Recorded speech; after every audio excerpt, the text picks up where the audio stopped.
এজিদের চক্রান্তে ইমাম হাসান আগেই শহীদ হয়েছেন। কারবালার জমিনে ইমাম হুসাইন রসুল পরিবার বেশিরভাগ সদস্য শহীদ হয়েছে না?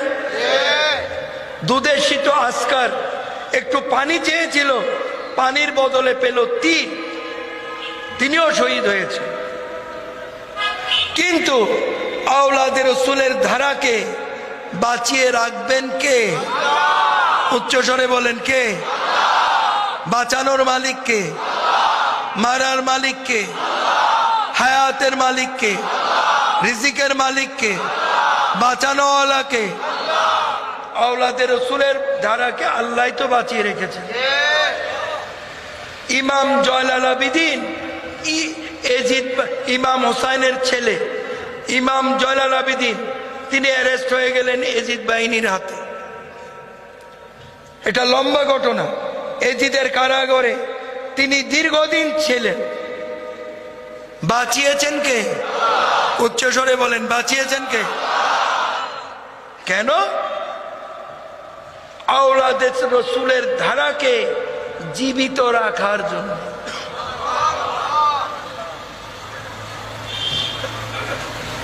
কথা বুঝতে পেরেছেন? আওলাদে রসুলের ধারাকে জীবিত রাখার জন্য তিনি কারাগার থেকে বের হয়ে আবার সউদ্যমে আল্লাহকে ভরসা করে তিনি আবার দিন ইসলাম প্রচার করা শুরু করলেন। দাঁড়ে দাঁড়ে কোরআন সুন্নাহ বায়াতের সুরের মাধ্যমে দান করা শুরু করলেন। যখন ওনার ছেলেরা বড় হয়ে গেল, এক একজন এক এক দিকে ছুটে চলল ইসলামের দাওয়াত নিয়ে। আমি একটি ধারার কথা বলবো, যেহেতু সংক্ষেপে বলছি, কার ছেলেকে এটা লম্বা হয়ে যাবে, সংক্ষেপে বলছি। ইমাম জয়নাল আবেদিনের বংশধর গৌসে পাক আব্দুল কাদের জিলানী, এটা আপনারা জানেন না? জানেন তো?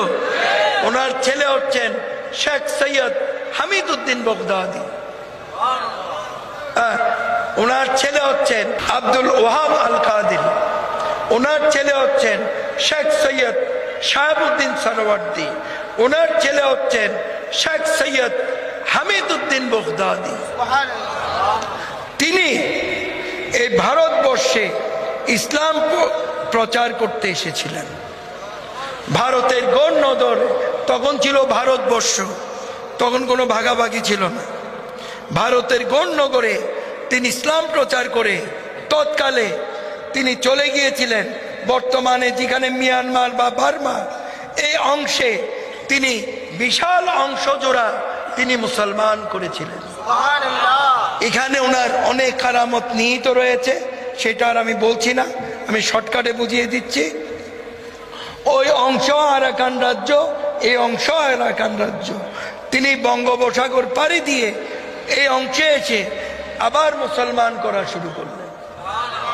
যেহেতু আরাকান রাজ্য বঙ্গোপসাগরের তীরে, বিভিন্ন আউলিয়া আল্লাহরও এসে ইসলাম প্রচার করা শুরু করলেন। ইসলাম দিয়ে আবাদ হওয়ার ফলে আরাকান রাজ্য নাম হয়ে পরিবর্তন হয়ে নাম হয়ে যায় ইসলামাবাদ।